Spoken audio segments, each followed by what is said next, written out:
حضرت عبیداللہ بن محمد بن عائشہ رحمۃ اللہ تعالیٰ کہتے ہیں کہ ایک سائل امیر المومنین حضرت علی رضی اللہ تعالیٰ عنہ کے پاس آ کر کھڑا ہوا۔ حضرت علی رضی اللہ تعالیٰ عنہ نے حضرت حسن رضی اللہ تعالیٰ عنہ یا حضرت حسین رضی اللہ تعالیٰ عنہ سے کہا کہ جاؤ اپنی والدہ کے پاس اور ان سے کہو کہ میں نے آپ کے پاس 6 درہم رکھوائے تھے، ان میں سے 1 درہم دے دو۔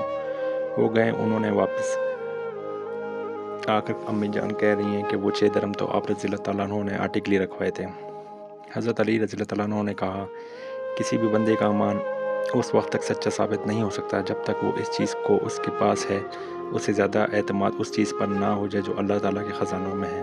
اپنی والدہ سے کہو کہ 6 درہم بھیج دیں۔ چنانچہ انہوں نے 6 درہم حضرت علی رضی اللہ تعالیٰ عنہ کو بھجوا دیے، جو حضرت علی رضی اللہ تعالیٰ عنہ نے اس سائل کو دے دیے۔ راوی کہتے ہیں کہ حضرت علی رضی اللہ تعالیٰ عنہ نے اپنی نشست پہ بھی نہیں بدلی تھی کہ اتنے میں ایک آدمی ان کے پاس ایک اونٹ لے کر گزرا جسے وہ بیچنا چاہتا تھا۔ حضرت علی رضی اللہ تعالیٰ عنہ نے کہا کہ اونٹ کتنے میں دو گے؟ اس نے کہا 140 درہم میں۔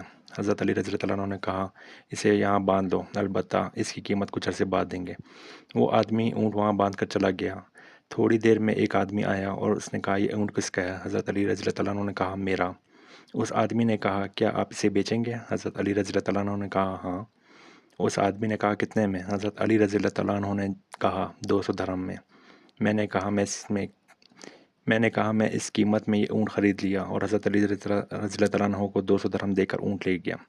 حضرت علی رضی اللہ تعالیٰ عنہ نے جس آدمی سے اونٹ ادھار خریدا تھا اسے 140 درہم دیے اور باقی 60 درہم لا کر حضرت فاطمہ رضی اللہ تعالیٰ عنہ کو دیے۔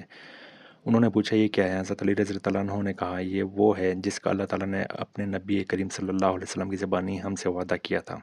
ترجمہ: جو شخص نیک کام کرے گا اس کو اس کے 10 حصے ملیں گے۔